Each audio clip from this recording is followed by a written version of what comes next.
1943 വാഴ്സോ നഗരം. യുദ്ധകലുഷിതമായ നഗരത്തിലെ ചെറിയൊരു അപ്പാർട്ട്മെന്റിൽ ഇറീന സെല്ലറും അവരുടെ സുഹൃത്ത് ജനീന ഗ്രബോസ്കിയും സംസാരിച്ചു കൊണ്ടിരിക്കുകയായിരുന്നു.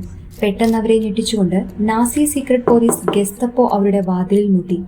ചാടിയണിറ്റ സെല്ലർ നേരെ ജനാലയുടെ അടുത്തേക്ക് നീങ്ങി.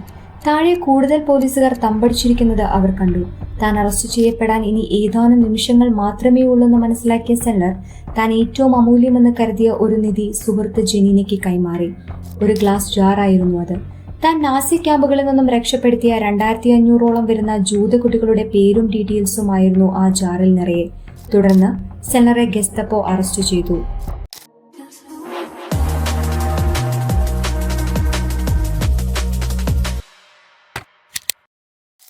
1910 പ്രധാനമായും ജൂത കുടുംബങ്ങൾ താമസിച്ചിരുന്ന ഒരു ടൗണിൽ ഒരു ക്രിസ്ത്യൻ കുടുംബത്തിലാണ് ഇറീന സെല്ലറുടെ ജനനം.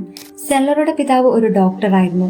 ടൈഫസ് പടർന്നു പിടിക്കുന്ന കാലഘട്ടം. പാവപ്പെട്ട ജൂത രോഗികളെ ചികിത്സിച്ച അദ്ദേഹം ഒടുവിൽ അതേ അസുഖം ബാധിച്ച് മരണപ്പെട്ടു. 1920കളുടെ അവസാനം ജൂതർക്കെതിരെയുള്ള വേർതിരിവുകൾ യൂറോപ്പിൽ വർദ്ധിച്ചു വരുന്നൊരു സമയമായിരുന്നു അത്. ചെറുപ്പം മുതലേ ജൂതർക്കെതിരെയുള്ള വേർതിരിവുകൾ കണ്ടുവളർന്ന സെല്ലർ ക്ലാസ് മുറികളിൽ ജൂത വിദ്യാർത്ഥികളെ മാറ്റിയിരുത്തുന്നതിനെതിരെ ശബ്ദമുയർത്തി. ഇതിനെതിരെ പ്രതികരിച്ചുകൊണ്ട് അവർ തന്റെ നോൺ ജൂയിഷ് ഐഡന്റിറ്റി കാർഡ് കത്തിച്ചു കളയുക പോലുമുണ്ടായി. തുടർന്ന് സോഷ്യലിസ്റ്റ് ആശയങ്ങളെ പ്രചോദിതയായ സെല്ലർ വാഴ്സോയിലുടനീളമുള്ള പാവപ്പെട്ട ജൂത കുടുംബങ്ങളെ സഹായിച്ചുകൊണ്ടേയിരുന്നു. 1939 ജർമ്മനി പോളണ്ട് കീഴടക്കി. തുടർന്ന് ഹിറ്റ്ലർ വാഴ്സോയിലെ ജൂതരെ വാഴ്സോ ഗെറ്റോ എന്നറിയപ്പെടുന്ന ചെറിയൊരു സ്ഥലത്തേക്ക് മാറ്റി.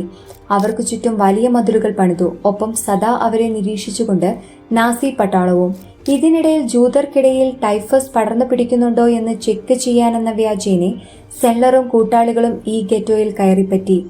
അവർക്കാവശ്യമുള്ള മരുന്നുകളും വസ്ത്രങ്ങളും ഭക്ഷണവും നൽകി. ഒപ്പം ജൂത കുട്ടികളെ അവർ ഓവുചാലുകളിലൂടെയും മതിലിന് മുകളിലൂടെയും മറ്റു പുറത്തേക്ക് എത്തിച്ചു.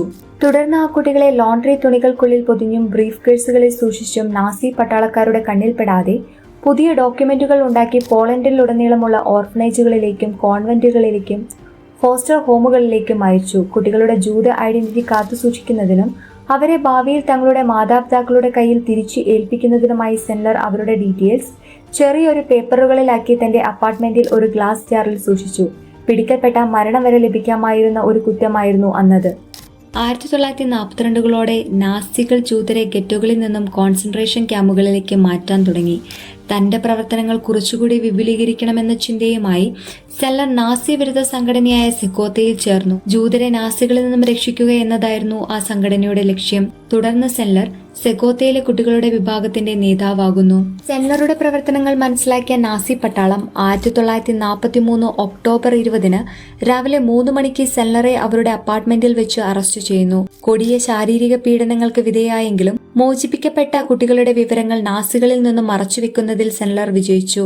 കൊടിയ പീഡനങ്ങളും തടവും സഹിച്ചെങ്കിലും കുട്ടികളെപ്പറ്റിയോ തന്റെ പ്രവർത്തനങ്ങളെപ്പറ്റിയോ അവർ ഒന്നും വെളിപ്പെടുത്തിയില്ല. തുടർന്ന് 1944 ജനുവരി 20 അവരെ വെടിവെച്ചു കൊല്ലാൻ നാസികൾ ഉത്തരവിടുന്നു.